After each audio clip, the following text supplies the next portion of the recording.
Imagine a conscious contact with God so strong that no matter what you are doing or not doing, that no matter what your kids are up to or not up to, and that whether you've got the person of your dreams or they're just not cooperating, that you are happy, content, and at peace. A space where everyone else's thoughts, attitudes, and actions are beautiful and exactly as they are supposed to be. Well, this is the space where I like to play. My name is Mischa Z, and this is today's Bitch Slap. Join me as I shed light on the thoughts, actions, and attitudes that are causing you pain, and we train our minds to go to the capital S inner self, the joy that is waiting for us, the God within. And surprisingly, I've got more to say on the hippie front, and I have this friend Tom, and oh my gosh, Tom, if you hear this and you know it's you, I love you. However, Tom's, he likes he's currently fully embracing the vegan lifestyle and like lots of sprouted food, full hippie mode, right? Lots of sprouted food, baking his own bread, like everything's veggie. If he does happen to use cheese, it's full fake cheese. So full vegan and really thriving within it. So it's super cool and in full hippie mode in that regard, leading the charge. So thank you for that, Tom. And as a matter of fact, back in Wyoming, that's what my father used to call it, Wyoming, where I grew up with my dad and brother, intermittently with my mother, who liked to travel. She's full hippie. I'm telling you, man. Mom, God bless her, Krista was her name. Just, oh man, what a beautiful soul, and just a wild woman, man. So mom's mom, Krista, used to like to disappear for years at a time, and end up in different places. And so where was I going with this? My dad, of course, loved that about her, but hated that about her at the same time. So my father used to call bean sprouts hippie hair. We used to, so this is the environment I grew up in, right? Dad was like embracing the hippie lifestyle, but at the same time, poking jabs at it wherever he could, like trying to let us know that although he's going full hippie, yogi, mountain man, nature, like he still had an edge to him, right? He was still, even though he was eating bean sprouts, he was calling it hippie hair. I am turning around as I walk towards traffic because that traffic is loud. So what else in Wyoming did we call it? It was like this funny little environment of like, you had people that were way into the mountains, obviously, but then you had cowboys who were raising cows and baling hay and herding and all that sort of stuff, and doing those cowboy ranch side of things, and then pretty thriving drug culture as well within old Jackson, Wyoming, that party ski town. Well, pre-ski town, because it really didn't kick off as a big ski town until 15, 20 years ago, something like that. But super transient population. Anyway, that's what I'm trying to say. So, that transient population. And then so lots of mountain climbers, fishermen, campers. So sort of that sort of hippie-esque side of things. So definitely lots of long hair, lots of marijuana. This is Wyoming in the 70s. When I was growing up there in early 80s, and I,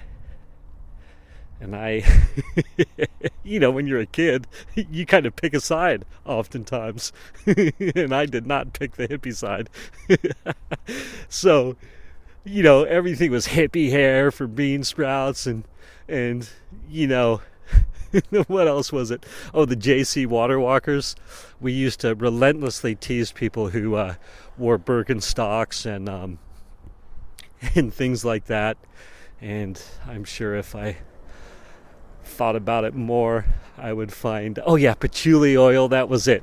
The patchouli oil, um, you know, counterculture stuff, right? Like, and then, people who, like patchouli versus deodorant or whatever. So anyway, how this relates to Tom is Tom's like, yeah, I don't wear, I say this with love, Tom. He's like, I don't wear pit stick because clogs your pores, all this stuff, and I'm like, yeah, that's because you don't stink. God gifted you with rose smelling sweat versus me. I don't wear pit stick for a couple days. Man, I stink. So this whole this whole conscious hippiness reminded me of that little story, and I just got super self-conscious as I'm walking and recording. I just fully hit a crowd of people, so I'm like, must filter. So suffice it to say that oftentimes my heading towards spiritual concepts and principles and all those sorts of things can sometimes be at conflict with my with a certain side of me, and so I another little thing that egoically makes me feel good or stokes the ego side of me is that, for I guess a good decades now, I've been on the spiritual quest of some sort, just to keep my compulsions at bay, and so, leaning on service, right? Much of the community I'm in these days, it's very much about service. Like, how can you be of service? What can you bring to the table versus what am I going to take out of the stream of life? What can I put into the stream of life? And so I've very much been trying to look through life from that filter from the time I had that sort of shift from destructive chemicals in my life at the age of 17 years and 9 months old. And so, in some form or shape, I've been very much aware that it's my ego that causes me a lot of problems. And how do we, keep the ego at bay? And, service is a great way. Gratitude is a great way. Surrender, like doing spiritual minded things, heading towards spirit. So that's been a top priority for me for a long time, and sometimes I'm better at partaking in those arenas than others. And the theme of the podcast is usually there's some sort of a bitch slap by the universe that's like, yo, you've drifted too far from spiritual concepts, from God, if you will, or the capital S inner self, or the divine, or the universe, or the higher power, or, insert thought, idea, name that represents there's something greater than me, a purpose greater than me. And so why I say all that is I've known people, over the last 10 or 15 years that were very much like, you should get into yoga, and you're like made for it. It's a great fit for you. Like, why don't you do yoga? And it was like I believe I've said in a podcast or two along the way, my father was, as I said, sort of that hippie character and hippie redneck character, but he was way into yoga for many decades, and it clearly saved his life and gave him center and stuff, and so as soon as he died, I had that awareness. Yoga could be awesome. There's a reason he's doing the physical practice of yoga and also, some pretty serious meditation practices. And what I realized was that so I pretty much dove in from yoga, going to yoga classes, finding a yoga teacher that resonated with me. I realized that, there's so much more to yoga if you want it to be than just the physical practice of it, right? There's a lot of awesome philosophy behind it. There's a lot of, there's the same stuff that's through so many great spiritual and religious ideas, service, do unto others, just all this great stuff, and the 8 limbs of yoga and things like that. I realized that, I'm pretty much a yogi. The only thing that was missing from that was the asana piece, which is the movement, which is the physical movements of yoga that so many people in these days are familiar with. They're like a yoga class: warrior 1, warrior 2, up dog, down dog, chaturanga, dandasana, those sorts of things. But if you want it to be, it can be a lot more than that. It can be a full lifestyle.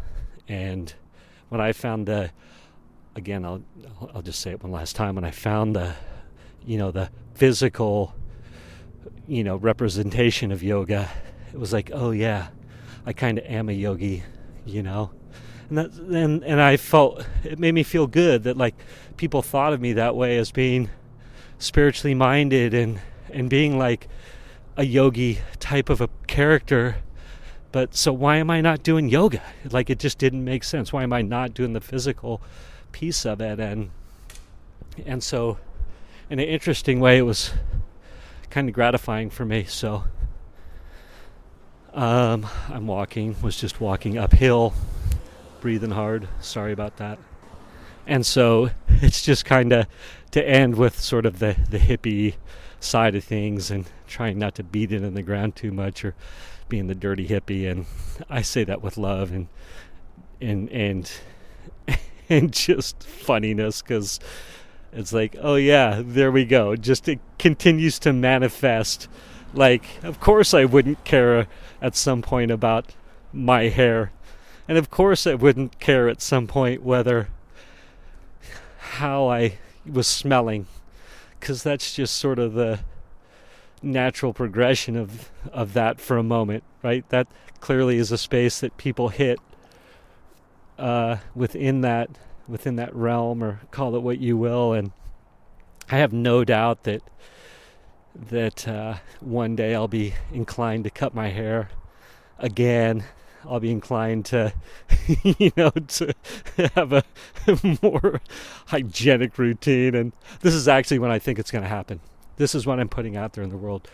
So Russell Brunson, if you ever hear this, when you need me to speak on the 2cc, or on the, the 2 Comma Club stage, or whatever, any of those funny things, if you need me to cut my hair, I may be willing to do it. And I think as a final thought, it's the more, it's like, what's up with the fear around being, it's almost like the person I'm most scared of being is who I need to become, because that's where I'm going to be most free, and that's where I'm going to be most one with my creator, one with God, call it what you will. And so right now, just sort of being in this space and embracing the things that I've talked about, I feel like, again, as I've said before, that God is crackling at the conscious level in a beautiful way, and most of the time I'm just super at peace and really just excited and invigorated by the day, and not attached to circumstances, although it might seem differently as I talk about all the mayhem around creating podcasts and summits and things, but truly I'm having a ton of fun within that, right? I just feel like, I'm right where God wants me to be, and in truth, I believe we're always where God wants us to be. It's just, how do we align our thinking and perception within that, and we can be free. And so I truly feel as I'm heading towards that fearful incarnation, or call it what you will, I'm freer than ever, and so I've rambled on enough, and we will call it good. I think you understand my point. Embrace your fears. Thank you for spending time with me today. As someone who is committed to growth and service to this world, I so appreciate your willingness to come with me, go within, and serve our world through change. If you found value in this podcast and you know someone who can use this message, share this episode with them. Share it so our mission can be achieved one episode at a time. And of course, subscribe so you can hear more. And lastly, for more resources on what has helped me on my journey and can help you on yours, go to belove.media/resources. That's BELOVE.media/resources. Thank you again for listening.